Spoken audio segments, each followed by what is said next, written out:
Hey there, ho there. This is Nuts and Bolts, where we take a look behind the scenes of some of your favorite episodes of Anime Abandoned's past. Today we look at Ayane's High Kick, one of the more surprisingly favorable reviews of mine I've ever made. Well, at least to me.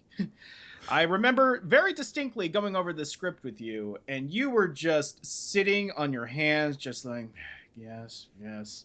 And then right by the end, when I made that Stone Cold reference, you just finally let out all of your frustration, where you just like, God damn it, Bennett, No, we that was did the only part I liked. Fuck you. That was the it. only part of that I liked because I forgot it was in the script, or maybe I had entered a fugue state as we were going through the fly through because it was just grown. Because, all right, so this is new behavior.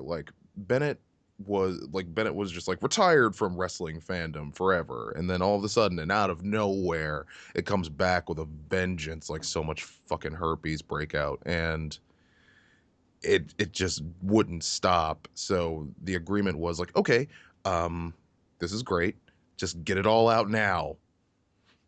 And for the most part, I have gotten it out. And I find that wrestling is one of those weird things where it's like you were in it as a kid, if you were, and then you grow out of it, then you get back into it, then you get out of it, and then you get back into it. It's a very cyclical thing. It's one of the very few fandoms where you just kind of fade in and out of existence with it. Yeah, and for me it's like I'll go back and I'll watch a wrestling documentary and say like, oh, the good old days. For you are just, up to your neck in fucking wrestling now. I I will say that Daniel Bryan got me back into wrestling, and it was such a shame that he had to retire at such a young age. Oh, But Jesus Christ. but why don't we actually talk about the anime itself right now? I got that copy of Ayane's High Kick along with a VHS tape from a fan. I long since forgot the man's name, and apologies for that. But But you know who you are, and but thank you. you know who you are, yes. But I've always passed this title at my video droid, which I showcased during the Berserk review. But I always passed that title, Ayane's High Kick, for the longest time, and that always seemed to be like the kind of anime that would, well, this has the possibility of being good, I suppose. It's just a chick who fights. Okay, that's simple, clean cut. I can get my head around that. If it But was I good never enough for the Right Stuff International catalog cover, it's good enough for Anime Abandoned. certainly. So I got my hands on it finally. Not directly, but I got it sent to me. It's like, okay, now's my chance. Oh, it's 60 minutes. Oh yeah, I can make a very clean cut episode, especially after the monster that was the Sins of the Sisters episode. I needed a title like that after all of that. So Ayani's High Kick became the oh yeah, let's just watch it. And I sat through it, and I was all I could do was just giggle to myself at how stupid everything was, and not just stupid in the normal way, just stupid in very basic terms. It's just nothing made sense, and it was quite obvious that there were meant to be more episodes than there were, but for reasons that I kind of went into the video, it was like they only had the budget for the 2 episodes, and then that was it. They just never followed up on it. You know what though? Just now, as I was just looking at it in my off window, I'm like, man, I just miss when all anime backdrops were that color That and of this quality, where everything still had texture and watercolor, and like it was just good. it was just good. It was just good. I know, I keep going on about like digital color, and like it'll never look like this again, and like every few nuts and bolts that we do, it's like, god damn, I just get bogged down by the look of stuff. But yeah, here we go. But yeah, like I do miss the look of it. It's tangible. It's awesome, and everything's unnaturally shiny, but you just don't care. Yeah, it's a very charming look to old anime that we certainly gone into. But if there's one thing I do not miss about anime at this time, and I hate it when it crops up in current anime, is the weird line work in the backgrounds of faces. Like if you look at the crowd of women in that shot, the line work on their faces ranges from passable to what is wrong with your face, and that's never going to escape. That's never going to be outside of anime because background characters don't need a lot of detail. But And sometimes some studios feel that foreground characters don't need a lot of detail either. Dragon Ball Super. and that's where they can cut corners because anime's made on a budget. But it's worse. I think I could safely say it's worse back at this time than it is today. Mainly because at least today you had Photoshop, so you could just swap like random characters' faces. Here it was just everyone just like, let's just draw a face, draw another face, draw another face, draw another face. You're done. And just as an aside, that she kicks high. If you don't remember what that's from, that is from the original Xbox launch of Dead or Alive 3. I play it for the fighting and also the pixel shaded bump napping. Back then when we first heard it, we had no idea what pixel shaded bump mapping means. Today we do. Yeah, we're all familiar with the normal maps here now. Hooray. But Oh yeah, dear. we were just going over that and just like, no, wait. She kicks high. I love this shot. Yeah, it was a lot of fun to shoot this particular scene, mainly because it was a fight to see, can I elevate the camera low enough to get my feet kicking in the air or not. There's no tripod low enough to get the floor and that as well, so I just used a stack of books to get that right framing of the shot. And I fished those toys out of my closet that's been covered in dust for who knows how long. And Gabe's eye patch strikes again. Had to uh, reshoot this. Yes, we did. For the patrons, when they got their first taste of the episode, we had shot the scene with Gabe's eye patch on the wrong eye, so they got to see a goof before I got to before the rest of the viewers got to see it. It remains to be one of my one of those. It remains to be one of those moments where I felt like I should have caught that. You How did need a to write something on the inside of the eye patch that says on Gabe's proper eye, because it's going to come to a point where either we need to write that he gets a bionic eye, or we need to come up with something to make sure that this eye patch is always on the right side of his fucking face. Oh, by the way, one of those neck cracks, completely natural. I forgot which one it was, but thank you, bone spurs in the neck. Ugh. Yeah, good for something. Yeah. But it was I got the eye patch hanging on my doorknob, so that way every time I go up to pick Gabe up for the shoot, I said, "Oh, there it is." Gotta make. There's no way I can't not see it. Now all I gotta remember is it's over your left eye. It's over your left eye. It's the opposite eye of Big Boss. That's how I just kind of internalized it. That's your device to remember. Mm-hmm. Opposite of Big Boss. How very Konami of me. Yeah, but I honestly I loved that shot, and I think that was a last minute shot too. That was a fly through edit. Mm-hmm. That was one of those. I wanted to do the whole playing with the action figures thing because I like the idea of the Sage character being a kid, and sure enough, sure enough, it came out exactly, or even better than I originally intended it.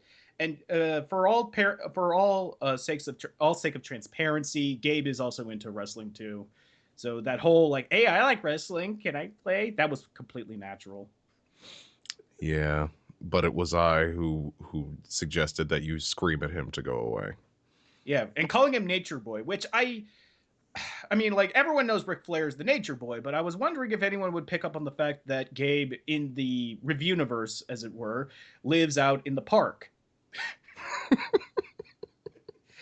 So I think people just latched onto the Ric Flair joke and not remember, hey, no, wait, Gabe's homeless. Yeah. And it's funny because we refer to it as living in the park, like that's his actual home, and that's a perfectly fine home for a person to have. But when you say homeless, it just makes it feel so sad. I don't know. Like, there's this sliding scale of hilarity when the mistreatment of Gabe over the years, or over the episodes rather. Like, if you go too far, that is just like sadistic. But Mm. right before you hit sadistic is where it's the most hilarious. It's that sweet spot of genuine cruelty versus like, you're going way too far, man. And that's why there is now a Team Gabe. Just I people all for Gabe. Team Gabe. And I remember like specifically for this wrestling bit, you told me to pare it down because I had like I was not short for examples of stupid looking shit in WWE. No, I you weren't. was You went on for like 4, 5, maybe 6. yeah great blocking WCW. I can have three of the wrestlers with their backs towards the camera. Oh my god. Of course, that's See, not. like, and like, even now, it feels like it goes on too long. Yeah, but we also. But you told me the rule of threes, and it's like, okay, I got to pick out the three dumbest, or at least what I felt was the dumbest. Although I will say that the dentist angle was kind of funny to me, if only because why is it Jerry the King Lawler's dentist? Is it just like was like he got his he got his dentist to be a wrestler, or was this just a happy coincidence that his dentist just so happens to be a wrestler? Or is it that wrestlers need very specific dentists? Who knows?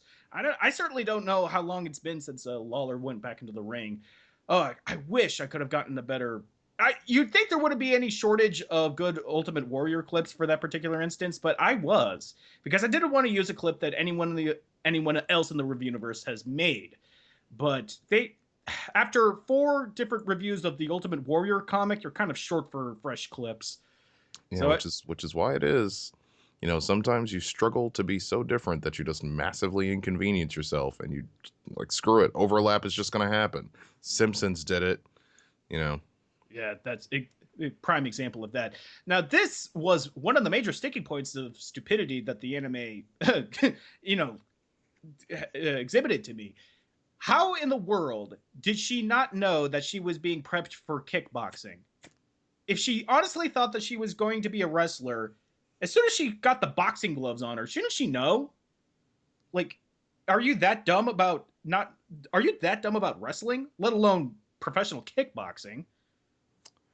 Yeah, plot convenience, just being conveniently stupid. It's what makes lots of anime go round.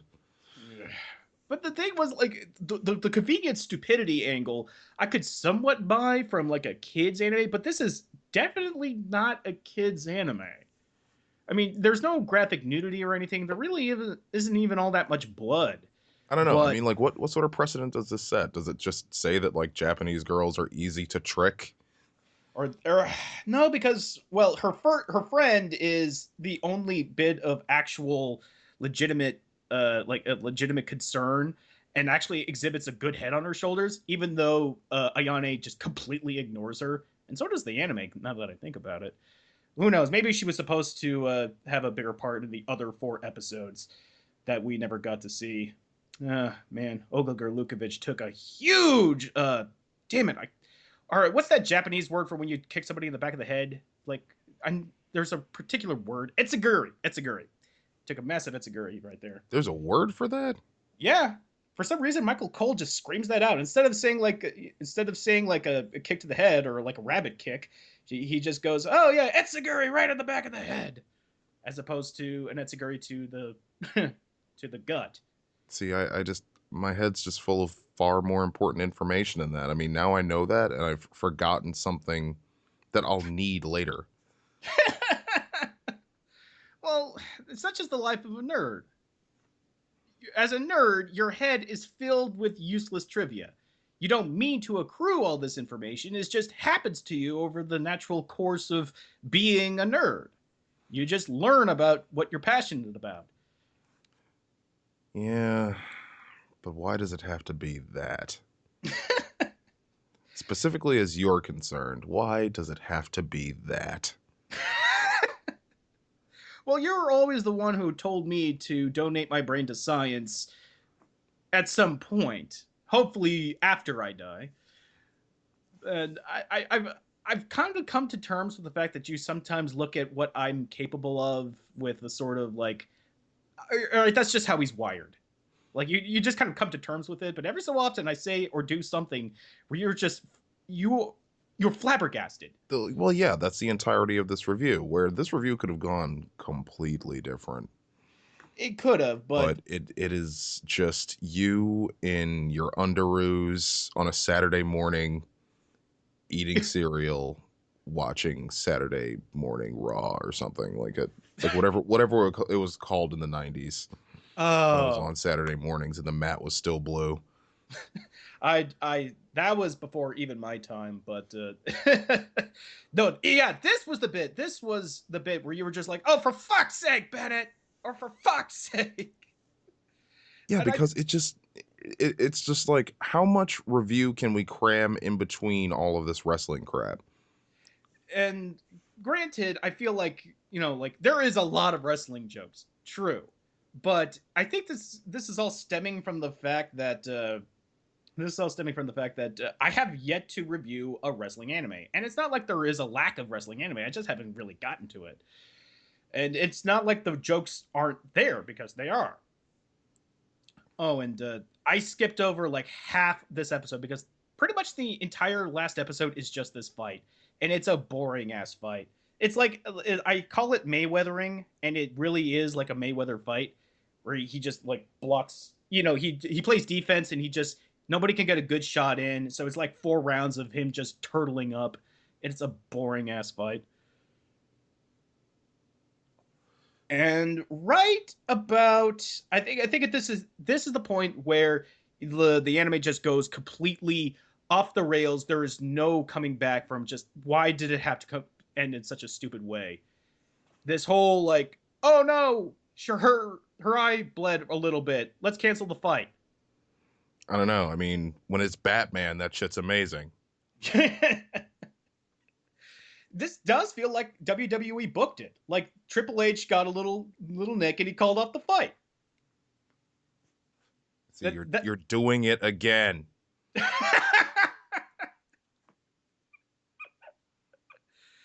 Oh, I was legit. Very few anime actually pissed me off. This pissed me off. Something fierce. I knew what they were doing. I knew that they were trying to have this angle again somewhere further down the line in the 6 episodes, in the 6 episode run. But again, since we never got those other 4 episodes, this is just how it ends. It's just this veritable thud. Just that's how the anime ends. And such a down note for this to go out on, but kind of apropos considering how everything else went before.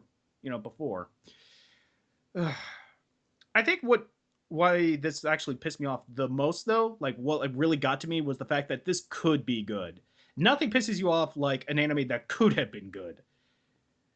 If it just wasn't for the fact that the plot had so readily banked on this character being just the stupidest person imaginable. Because who wouldn't want to see a story about a spunky girl just, kickboxing? That Yeah, sounds like fun. yeah. I don't know. Like, I never got to see it. I never got to see it at the time when I was, when I would have probably accepted it and then held it close to the vest. And now seeing it at this stage of having seen so many stories, I'm just like, yeah, it kind of sucks that that thing that I used to wonder what it was like turned out to be not that great. People are calling me a pussy for such a weak ass chug. I will have you know that chugging Budweiser is like chugging dishwasher soap. Okay, I have no idea how Steve Austin always did it. The It's all he man. drinks. Just doesn't taste it anymore. It goes down smooth because he can't taste it anymore. Oh, he lost that feeling when his neck broke. Mm. Oh, damn it. I shouldn't make jokes about that. That was really terrible what happened to him. To both wrestlers, actually. Doing it again. All right. All Thanks for right. listening. Till next time, everybody. Oh, I'm so sorry, people. I really am. But think of this as just a precursor to the Ultimate Muscle review that's going to happen sometime soon. Oh my God. All right. Thanks for listening, everyone. Till next time.